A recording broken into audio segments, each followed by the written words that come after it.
ইয়ারফাইল্লাহুল্লাযীনা আমানু মিনকুম ওয়াল্লাযীনা উতুল ইলমা দারাজাত ইলা আখির আয়াত।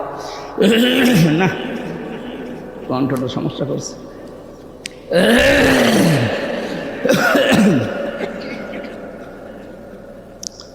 আল্লাহ পাক বলেন ইয়ারফা, এটা মজারে, বর্তমান ভবিষ্যৎ, প্রেজেন্ট ফিউচার। দিন যত যাবে তাদের সম্মান মর্যাদা বাড়তেই থাকবে।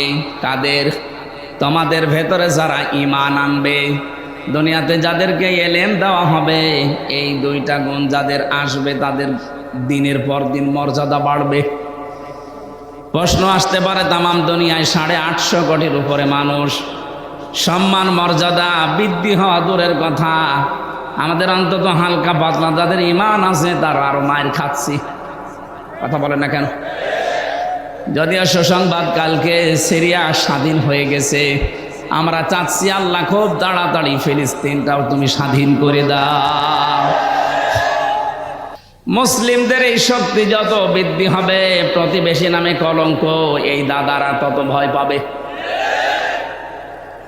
আশপাশের যতগুলো রাষ্ট্র আপনি তাকান, পাকিস্তান, আফগানিস্তান, নেপাল, ভুটান, চীন, মায়ানমার, প্রত্যেকটা রাষ্ট্রের সাথে ওদের সম্পর্ক একটাও ভালো নেই। প্রতিটি বর্ডারের দিকে একটু খোঁজ নিয়ে দেখেন, পাকিস্তান বর্ডারে ওরা মার খায়, চীনের বর্ডারে মার খায়, আফগানিস্তানে একটা সরু বর্ডার আছে ওখানে গেলেও মার খায়, নেপালের মতো জায়গায় মার খায়, মায়ানমারেও মার খায় মাঝে মাঝে, শুধু মারে আমাদেরকে। এমন প্রতিবেশী পেয়েছি শুধু মার খায় আমরা। ঘৃণা করি তাদেরকে, আমরা থুতু নিক্ষেপ করি তাদের এই আচরণের উপরে। সারা বিশ্বের মডেলদেরকে ওরা এতদিন পর্যন্ত জানিয়েছে বাংলাদেশের সংখ্যালঘু নির্যাতন হয়, অথচ বিশ্ব এখন দেখছে সবচাইতে বেশি সংখ্যালঘু নির্যাতন ভারতে হয়। ওখানে ওরা খ্রিস্টান মেয়েদেরকে উলঙ্গ করে নাচি হাঁটিয়েছে রাস্তায়। ও বিশ্বের খ্রিস্টান যারা আছে 250 কোটির উপরে, কি করছেন আপনারা? ওটাকে আপনার মেয়ে না, আপনার বউ না, আপনার বোন না, আপনার মেয়েকে বোনকে যারা উলঙ্গ করে রাস্তায় হাঁটাতে পারে, এ মুশরিকদেরকে আপনারা কিছু বলেন না কেন? আপনাকে বিবেক কি মরে গেছে? আমরা নাই পারি না তাই কিছু করি না, আপনারা তো অন্তত পারার জায়গায় আছেন। মসজিদ গুলো যখন ভেঙে ভেঙে ধোয়া তুলে, কি বললাম, ধোয়া তুলে মসজিদ গুলো ওরা ভেঙে ভেঙে মন্দির বানাচ্ছে। আজমির শরীফের নিচে নাকি ওদের মন্দির ছিল 1000 বছর আগে।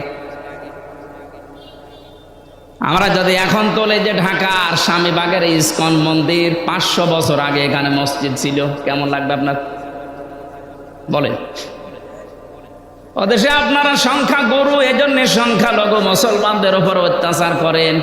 আমাদের ইসলামে যদি সত্যি ওই রকম কিছু থাকতো, এদেশে 4 ভাগ মাত্র হিন্দু আছে, একটারও এখানে থাকতে দিতেন না। আপনারা ধোয়া তুলবেন, এই জন্য আগস্টের 5 তারিখের পর থেকে দেশের জনগণ নিজেদের দায়িত্ব নিয়ে মন্দির পর্যন্ত পাহারা দিয়েছে। বাংলাদেশ জামাত ইসলামের শ্রদ্ধাভাজন আমির ডাক্তার শফিকুর রহমান, উনি ওই দিনই ঘোষণা দিয়েছে, বাংলাদেশে মসজিদ যেমন পাহারা দেওয়া লাগে না, মন্দিরও পাহারা দেওয়া লাগবে না। এই জন্যে কেউ যেন বিশৃঙ্খলা তৈরি করে বিশ্বের মান দরবারে আমাদেরকে কলঙ্কিত করতে না পারে যে আমরা সংখ্যালঘু নির্যাতন করি। বলেন পাহারা দিন। আপনারা কোন জায়গায় আঘাত করতে পারেন ওটা কোরআনে কারীম আমাদেরকে আগে জানিয়ে দিয়েছেন। ওয়ালা তাসুবুল্লাযীনা ইয়াদউনা মিন দুনিল্লাহ। রব্বুল আলামিন বলেন কোরআনে কারীমে আছে এটা, হে নবী উম্মতদেরকে জানান, আমি আল্লাহ বাদে ওরা যাদেরকে ডাকে ওদের দেবতাদেরকে গালি দিবা না, তাহলে ওরা না জেনে শেষ পর্যন্ত আমি আল্লাহকেও গালি দিয়ে ফেলবে।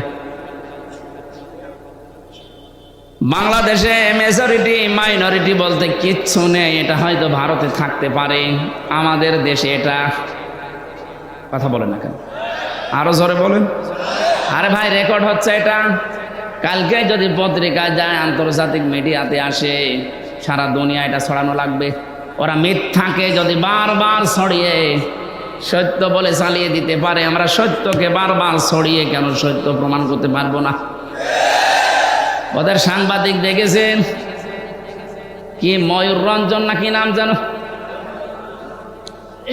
আমার মনে হয় শয়তান, তো আমি দেখিনি, ওর তিড়িং বিড়িং নাচ দেখলে আমার মনে হয় শয়তান যদি দেখতাম তো এরকম হতো।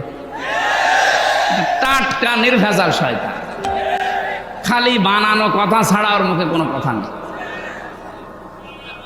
হকা এখন শুনছে নাকি চট্টগ্রাম ওরা দখলে নেবে।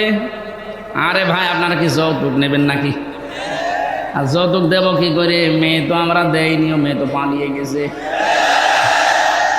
পালানো মেয়ের কোনোদিন যৌতুক দেওয়া লাগে? বিয়েই তো এখনো আমরা গার্জিয়ান যারা বিয়েই মানি না, যৌতুক কিসের?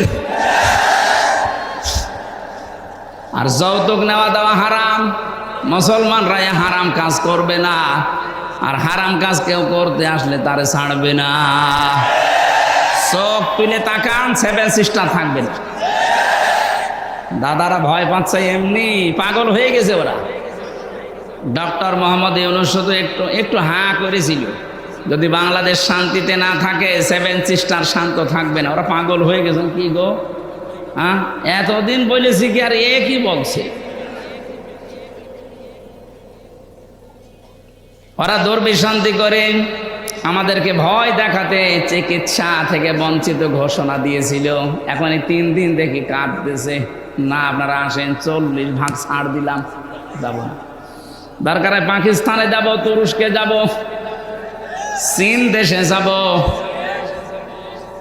আমরা যাই। এ দেশে যারা দায়িত্বে আছেন, আমি ভারতে বহুবার গেছি, বহু রাজ্যে আমি ঘুরে বেড়িয়ে দেখিয়েছি। এদের যে ভয়টা, সবচাইতে বেশি ভয় মুশরিকদের ভেতরে মরণের ভয়। সূরা বাকারার ভেতরে আল্লাহ জানিয়েছেন, ওয়ালা তাজিদান্নাহুম আহরাসান নাসি আলা হায়াতিন ওয়া মিনাল্লাযিনা আশরাকু। হে নবী, এই পৃথিবীতে সবচাইতে বেশি জীবনের প্রতি মায়া মহব্বত দেখতে পাবেন মুশরিকদের। কাদের? ওরা মরতে চায় না, যেভাবেই হোক বেঁচে থাকতে চায়। ইয়াওয়াদু আহাদুহুম লাউ ইউআম্মারু আলফা সানা। ওদেরকে যদি বলেন তোমরা 1000 বছর বেঁচে থাকবা, ওরা বলবে আরো বাঁচতে চাই। মুশরিকরা সবচাইতে বেশি ভয় পায় মৃত্যুকে, আর আমাদের ঈমান যাদের আছে আমরা সবচাইতে বেশি ভালোবাসি মরণকে। কারণ মৃত্যু মুমিনের জন্য হাদিয়া, তওফা। এটা যত তাড়াতাড়ি আসবে, ওয়েলকাম দিয়ে ফেরেশতারা আপনাকে তার বানানো জান্নাতে ঢুকিয়ে দেবে। এটা আমি বানালাম না। সূরা 32 নাম্বার আয়াতে আল্লাহ জানিয়েছেন, কিন্তু এটা মিলা লাগবে আবার আপনার জীবনে।